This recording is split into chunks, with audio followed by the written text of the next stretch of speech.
I do not know how it works, but when someone deceives me or does not tell me something, I feel it. I would call it a guardian angel who protects from unfaithful spouses. I think everyone has this feeling. It's just that not everyone wants to know the terrible truth, but I decided to go all the way. I phoned Ed to ask if he wanted to grab a pint on Sunday afternoon. Of course, I'm already at the Wheat Chief, Bob, he responded. But I called you at your workplace. Yes, but I can redirect work calls to my mobile, he explained. That's clever. Maybe I should consider getting one, I mused. At the pub, Ed elaborated. I have to work one Sunday a month, but it's just to handle phone calls. So I got one of these new mobile phones, and I can forward office calls to it. Any customer who calls thinks I'm at the office, and if I can't answer their question from memory, I just tell them I'll get back to them on Monday. Tabby and I reside in a rented residence, but all the furnishings belong to us. If I receive a promotion next year, the plan is to purchase a house, tie the knot, and start a family. In the meantime, I diligently focus on my work, and my efforts are gaining recognition. Every week or so, I'm required to work at one of my company's smaller branches and spend the night in a hotel. The passion is always intense when I return home. We have a ritual for when I'm away. I call Tabby at her workplace once I've checked in to inform her of my safe arrival. I call again around 10:30, usually when we're preparing for bed. Those calls are more intimate. One Tuesday, it was in Bristol, and we were following our usual routine when I climbed into bed. Bob, I knew it was you, she exclaimed. How are you coping without me? Have you already used your hand? No, I replied. I'm saving this for you. I'd rather make love to you twice tomorrow than once tonight on my own. And the next night I did it 3 times. Tabby was over the moon. Back at work, I submitted a report on Bristol, and I was called to Frank's office. The manager at Bristol, Carl, was impressed with your performance, Bob, Frank informed me. He inquired whether you would be interested in a permanent position there. Really? He never mentioned it, I asked. No, he wanted to discuss it with me first, just in case I couldn't afford to let you go. Are you interested? Frank queried. Absolutely, I replied. All right, here's the situation, Frank explained. You were due for a promotion next spring anyway. However, you could secure the same opportunity there next month. I don't want to hold you back, but I also don't want to lose you. Knowing you're originally from the West Country, I thought you might be inclined to take it. I am, I confirmed. There's an added advantage. The person you would be replacing has already moved out, and Carl mentioned that there are 3 months remaining on their leased apartment. If you're interested, they're willing to reserve it for you. It could make your transition smoother until you settle in. This sounds perfect, Frank, I said. Then settled. Give it 3 weeks. Afterwards, I drafted my resignation and spent a quiet afternoon. I chose not to disclose my decision to Tabby, suspecting she might be involved in an affair with a coworker. It may sound pragmatic, but I'm a logical thinker. That's what I'm paid for. I focused my attention on addressing the situation at hand. I was convinced that she had been deceiving me. There's a psychology behind dishonesty. The notion of, if you're going to lie, tell a big one is flawed. Someone engaged in deceit will blend their lies with elements of truth whenever possible. However, the name of the other person will occupy a significant place in their thoughts, prompting them to mention it. This tactic provides cover if the topic arises in conversation. They might say, "Oh, X, you remember X, I've mentioned him before." I mentally reviewed our recent conversations about Tabby's job and colleagues. Then I singled out the name she had mentioned most frequently, Charles. "Is he your boss?" I inquired. "No, Richard's my boss. But when we're seconded to a project, we switch from line managers to project managers. I report to Charles for everything related to the Omega project," she explained. There were further details. Charles had only been with the company for a few months. Other employees held Charles in high regard. Charles was divorced and lived alone. Additionally, Charles was being fast-tracked for a directorial position. Yet conspicuously absent were any descriptions of Charles's physical appearance. Sometimes, what you don't say can also be revealing. Perhaps Tabby wasn't involved in an extramarital affair, or if she was, it wasn't with a coworker. Nonetheless, despite these uncertainties, Charles remained my prime suspect. Should they be found guilty, my propensity for violence would ensure they both faced consequences. Despite my thorough investigation yielding no additional evidence, my latent vengeful tendencies simmered beneath the surface. The prospect of Tabby's infidelity threatened to unleash a torrent of bloodshed. However, prior to the situation escalating, I chose to give her the benefit of doubt and devised a test. Would you ever consider being unfaithful? It would enrage me if you were, I questioned. What's prompting this question? She inquired. Will you answer honestly? Of course. No, I would never betray your trust. There's no specific reason for my inquiry. Sometimes it's reassuring to hear such affirmations. Are you suggesting that I might entertain such thoughts? She responded. I had not, I asserted. I'd end our relationship if you did. Following that tense exchange, we retreated from the conversation and avoided each other's company for an hour. A week later, I went to Coventry. It doesn't often happen for weeks in a row, Tabby said. They're really busy, honey. I may have to go on another trip next week. I haven't told her about the job at Bristol yet.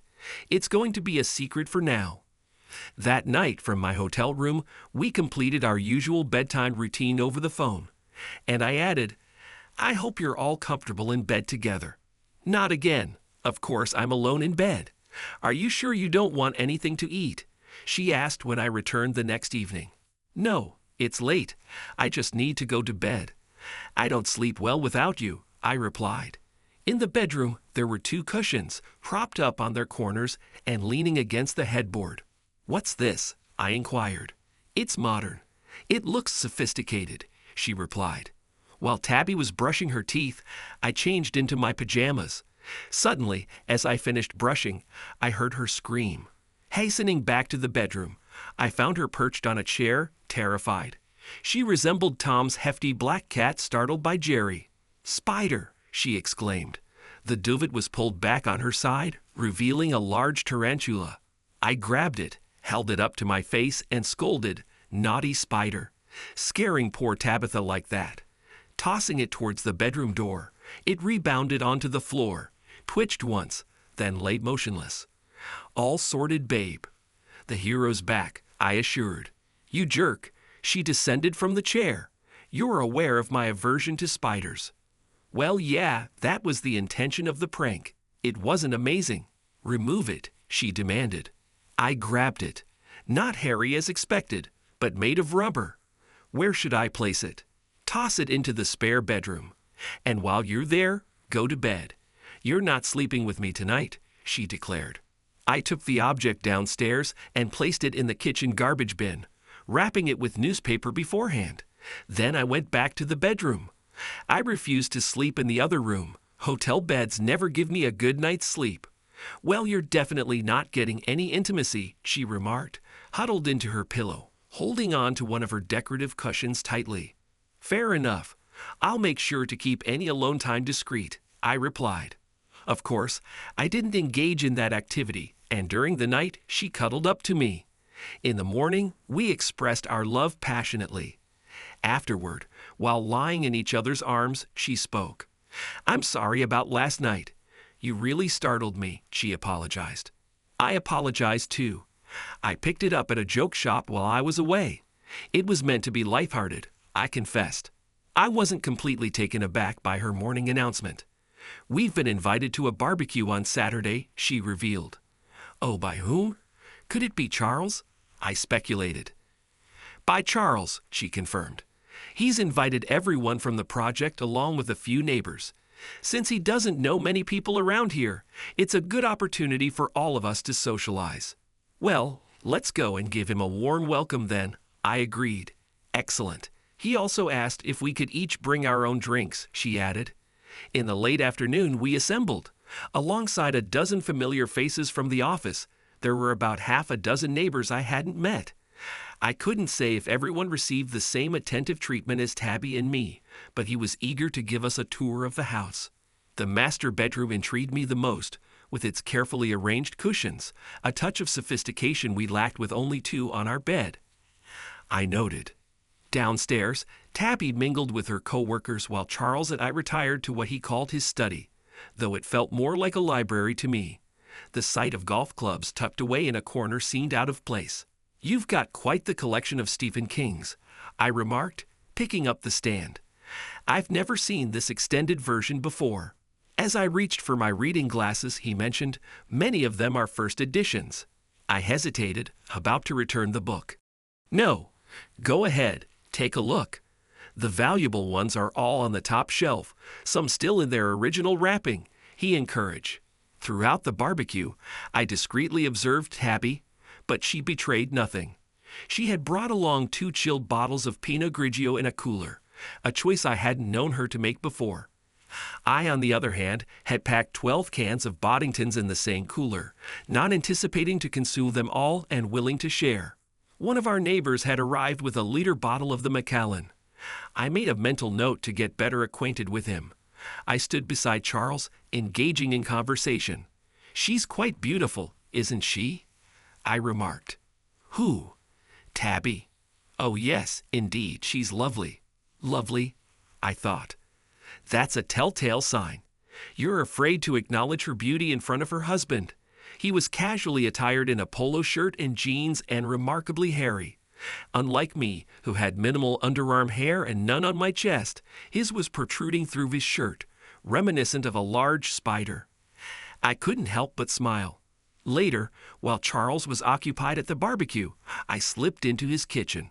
A tall cupboard revealed a dozen bottles of Pinot Grigio. Suddenly, he let out a yelp. It turned out he had left the barbecue fork with the handle hanging over the coals, and then grabbed it. One of the female neighbors escorted him into the kitchen. Her husband, the one fond of the Macallan, was asleep in a chair. I went over and joined him. Tabby rose from her seat and assumed the role of chef. Disregarding the hot fork, she confidently wielded a spatula, expertly flipping burgers and even rolling sausages with it. With a bun in one hand and a spatula in the other, she assembled burgers and placed them neatly on plates alongside the salad. "Come and dig in, everyone. Customize your burgers to your liking with the condiments provided," she announced. "We've got mustard, relish, the works." A casual line formed, prompting me to nudge my newfound companion. "You seem settled. Would you like me to grab you a burger?" I offered. "Not just yet, thanks. I'll stick with another whiskey," he replied, reaching for the bottle, only for me to intercept. "Here you go. Need some ice?" I asked. "I never dilute. Macallan," he insisted. "Fair point. Care to join me for a drink?" "Thanks. I never thought you'd ask." As the injured soldier returned, his new nurse had bandaged his hand. "That's quite a nasty burn," she exclaimed cheerfully. He seemed slightly embarrassed, while she appeared eager to comfort him. Eventually, she joined our group. "Get up, you lazy thing, and fetch me a burger with plenty of salad," she commanded. Mr. Macallan sighed and winked at me. I discreetly observed Charles and Tabby until it was time to leave. There was no hint of intimacy between them. Rather, he flirted more with other women. To an outsider, there would be no evidence of an affair, but I had seen enough to be convinced. It was time to feign another engagement. The next day, I made an important announcement for my fiancée. "Frank is sending me to York on Wednesday. 3 weeks in a row. Apologies, it's urgent," I informed. "No worries," she replied. Essentially, I had taken a day off. Tuesday evening, I was packing when I realized something was missing. "Have you seen my reading glasses, babe?" I asked. "No. Oh no, I just remembered I last had them at Charles' place. I wore them while browsing through his books. Should I give him a call?" she offered. "No, it's all right. I need to buy more toothpaste anyway. I'll swing by and retrieve them," I decided. "Bob, I wasn't expecting you." Tabby greeted me. "No, I'll bet Tabby called you." After that, I went to the suspect's house. "Apologies for dropping by unannounced, Charles, but I believe I left my reading glasses in your library. Come on in. Would you like a beer?" he offered. "Thanks." We discovered my glasses beside the stand, exactly where I had left them. After sharing a beer, I requested to use his restroom. "No problem. I recall its location from Saturday," he replied. As I used the facilities, I recollected his remark about rarely using the downstairs restroom. I cracked open the top section of the frosted glass window just slightly, unable to create an opening large enough for someone to pass through, even if fully opened. I mentally measured the distance from there to the main window handle. After flushing, we bid farewell. I made a mental note to purchase toothpaste on my way home. Tabby departed for work after our customary exchange of love yous and take cares. I threw in a be good, although she seemed to miss its significance. Instead of heading to the office, I drove to the neighboring town for some shopping. I found everything I needed at a thrift store, leisurely strolled around until lunchtime, and then returned to our town, where I purchased a couple of new shirts and ties. For lunch, I opted for KFC, conveniently close to Charles' residence. After my meal, I utilized their facilities and emerged in my second-hand attire. Disguised in a nondescript jogging outfit, a cap, and inexpensive trainers, I strolled around to the street behind Charles' house and proceeded up the pathway toward his street. With my overnight bag still in hand, I scaled his 6-foot back fence and landed in the garden out of sight. Thankfully, the toilet window on the side of the house remained slightly ajar. It was fortunate because I hadn't really formulated an alternative plan. I retrieved my secret tool from my bag, a makeshift device consisting of a straightened coat hanger. Donning gloves, I proceeded to open a small window using the wire, which latched onto the handle of a larger window, allowing me entry. After securing both windows, I headed to the library, where I selected a golf club belonging to Charles. Though unfamiliar with the sport, I noted its weight and metal components. Next, I inspected Charles's bedroom, noting the arrangement of cushions on the floor, seemingly prepared for someone's arrival, possibly Tabby. One cushion positioned at the foot of the bed appeared possibly intended for biting. Returning to the library, I donned unfamiliar clothes and a balaclava, rendering myself unrecognizable in the mirror. Charles's car soon arrived, indicating their eagerness to commence their plans while the unsuspecting boyfriend was absent. Gripping the golf club tightly, I hoped to avoid immediate confrontation. I heard them opening a bottle in the kitchen. I love Pinot Grigio," Tabby exclaimed. "Me too, but what I really crave is right in front of me. I want it all right now, but don't stay too long. Bob can call at any moment and say that he has arrived," Charles replied. I waited until they closed the bedroom door, then tiptoed upstairs. I heard them undressing, and his words confirmed it. "You can keep your stockings on." I didn't even know she had a date. I hoped I had timed it right. Looking through the crack in the door, I saw exactly what I expected. Tabby was lying on the pillows, leaning over the edge of the bed, slightly raised. Following the instructions, she was wearing stockings, her head was resting on the third pillow, and there was a mobile phone on the bed next to her. She was waiting for her devoted fiancé's call from a hotel in York. Charles stood and was clearly ready for the upcoming performance. It seemed like he was about to notice me. I got halfway to him before he turned around and asked, "What?" I didn't say anything. I wasn't in the mood to ask difficult questions. He partially stood up. His instrument pointed directly at me. In that brief moment, I found the sight rather offensive. I'm curious what comes to your mind in tense situations. What came to his mind was a baton. I swung it, and it hit him right between the eye and the ear. He staggered back and collapsed to the floor, eventually leaning against the dresser with his legs spread wide. There was a bit of red liquid visible, but it didn't pose a problem. Nothing got on me. Tabby was still oblivious to what was happening. I swung the baton once more at my fiancé's lover. There was an audible sound. He didn't say a word. He was probably unconscious. I let go of the baton. When Tabby started to turn towards me, I grabbed her by the waist and pushed her aside. I didn't intend to harm her. In fact, I'm not sure of my intentions, but fate intervened. She collapsed to the floor, landing next to him. They looked strange sitting side by side. Upon closer inspection, it became obvious that she had hit her head on the wooden handle of the drawer. The blow wasn't too strong, just enough to disorient her. Her eyelids fluttered, and she let out a moan. When she looked at me, her gaze was unfocused and dull. I squatted down and handed her the golf club. She instinctively accepted it and placed it on her lap. She closed her eyes again, apparently not fully aware of her surroundings. I stood up and watched them. They were lying side by side with their legs apart. Everything went better and faster than I expected. Since the lovers were disabled, I found over 200 pounds in Charles' wallet and took it all away. Then I took Tabby's cell phone and examined it. Despite the lack of familiarity, I understood the contact's function. Charles was the only contact person on the list.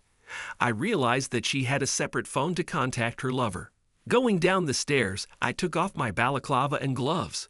A quick glance in the mirror confirmed that there was no blood on me. I went back to the toilet on the ground floor.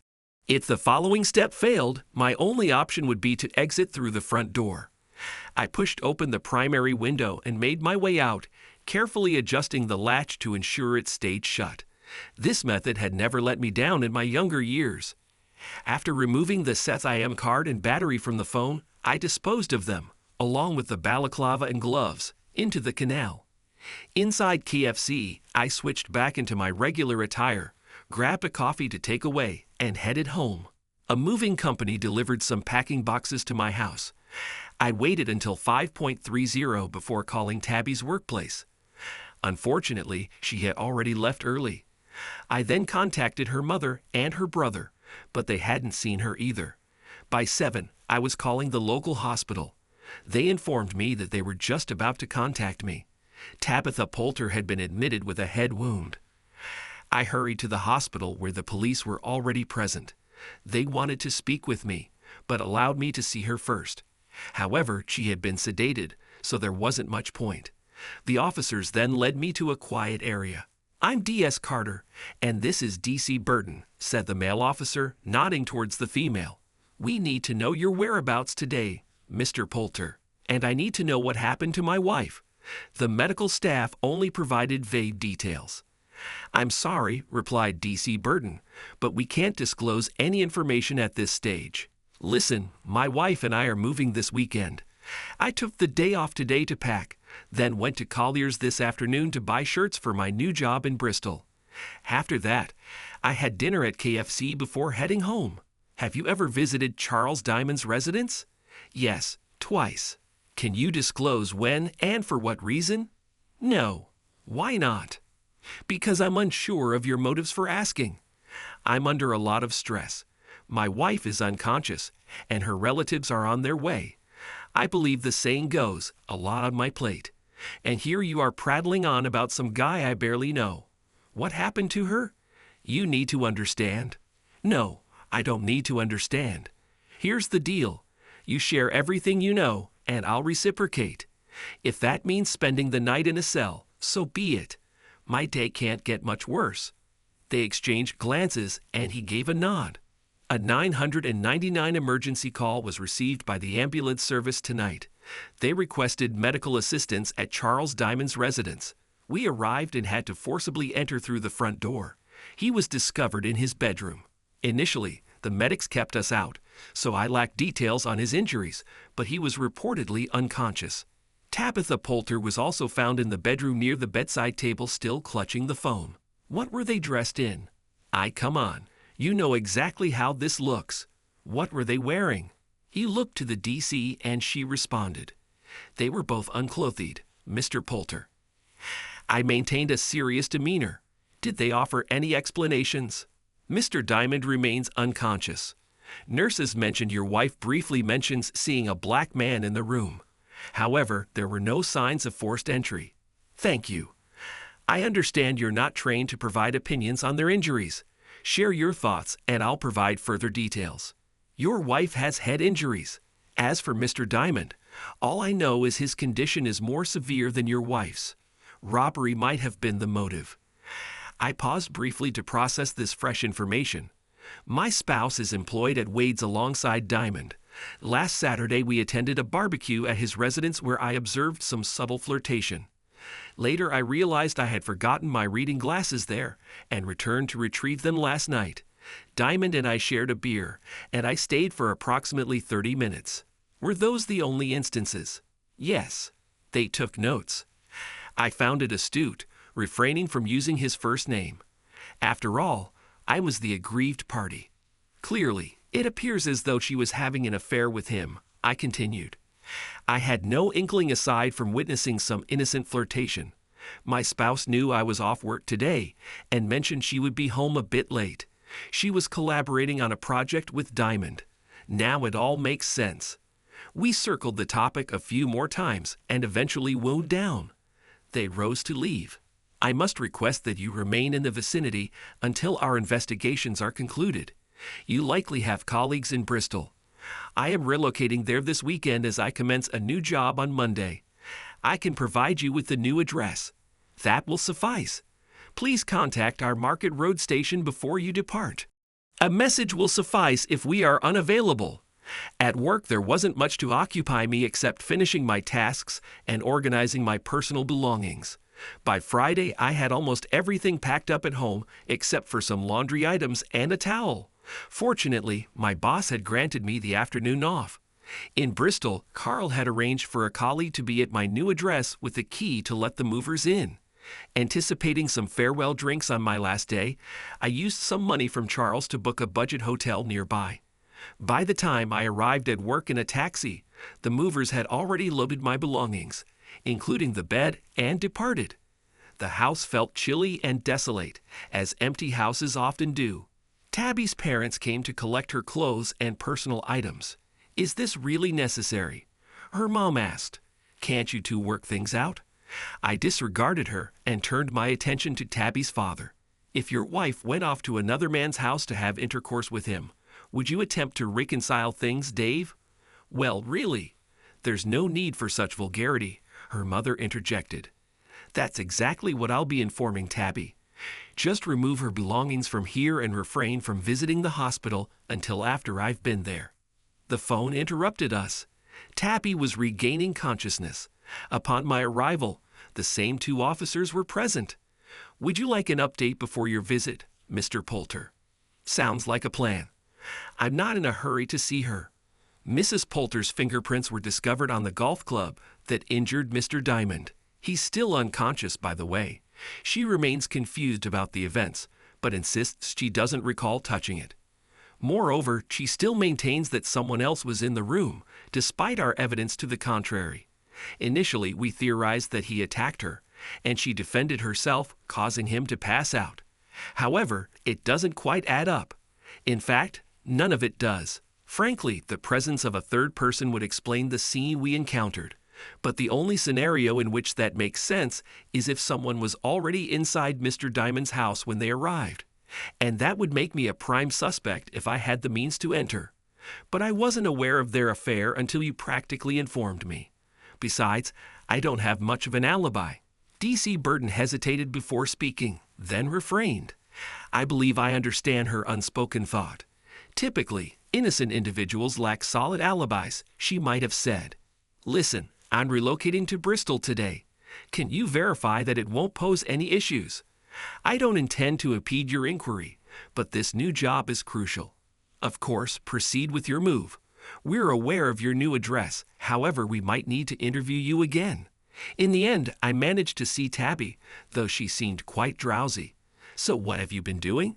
She looked down, her demeanor somber. How much do you know? Oh no, we're not engaging in that game. It leaves too much room for further deception. Have I been lying? I would never cheat on you as a prime example. I'm aware you have. That qualifies as a falsehood in my eyes.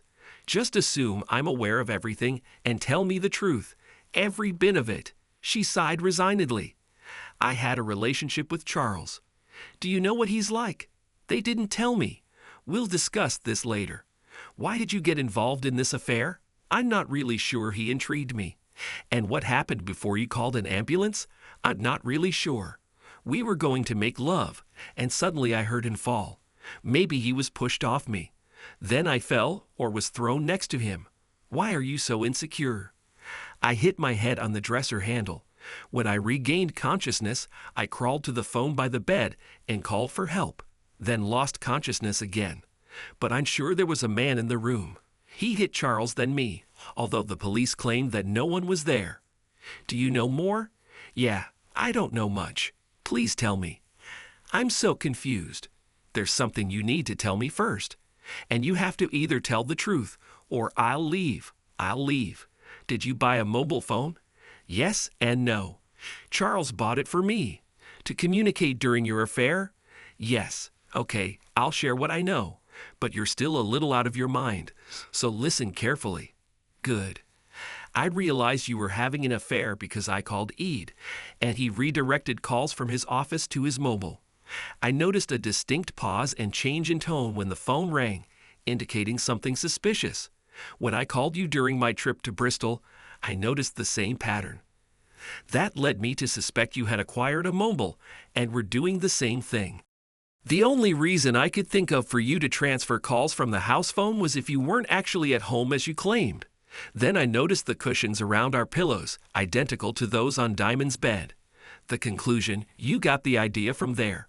How am I doing so far? She nodded sadly. When he burnt his hand and that woman took him inside, you took over cooking duties. We don't own a barbecue, yet you handled it effortlessly.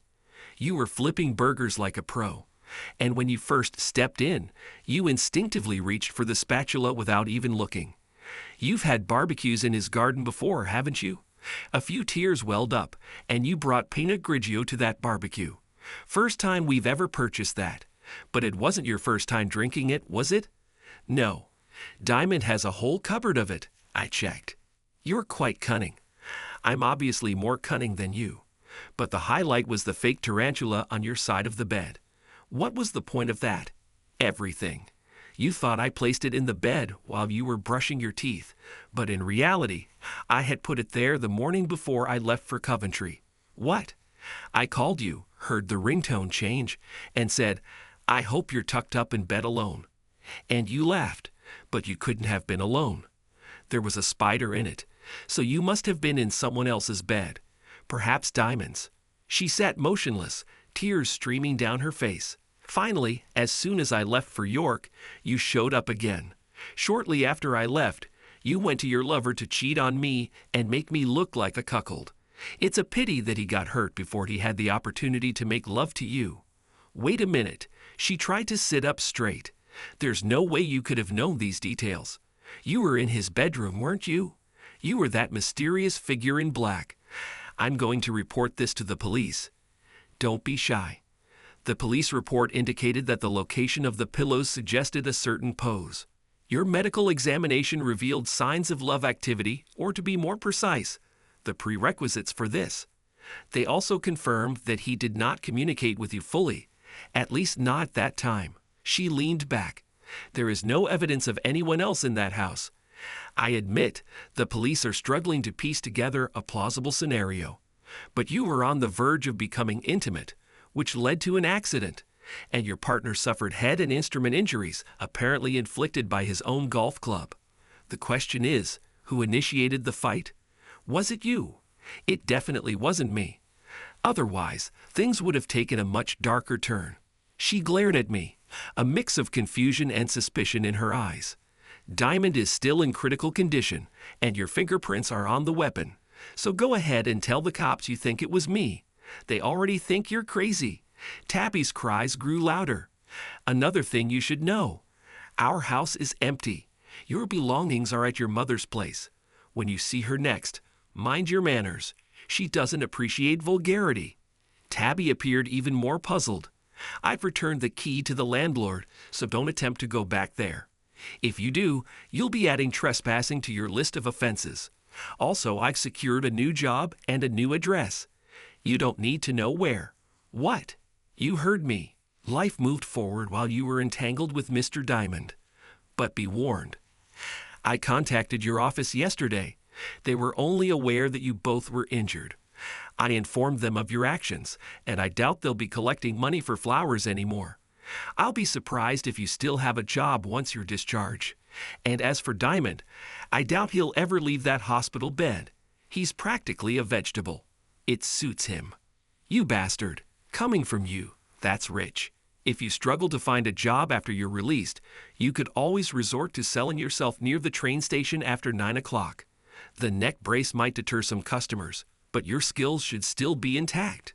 I left feeling satisfied. The drive to Bristol was pleasant. Tabby would eventually discover my whereabouts, but hopefully she wouldn't bother trying to reach me. I just prayed she wouldn't contact Frank. How did I return from York so quickly? And we don't even have a branch there. Thanks to everyone who took the time to listen to today's stories. If you enjoyed it, please consider liking and subscribing if you haven't already. Feel free to share your thoughts on the events in the comments below. Take care.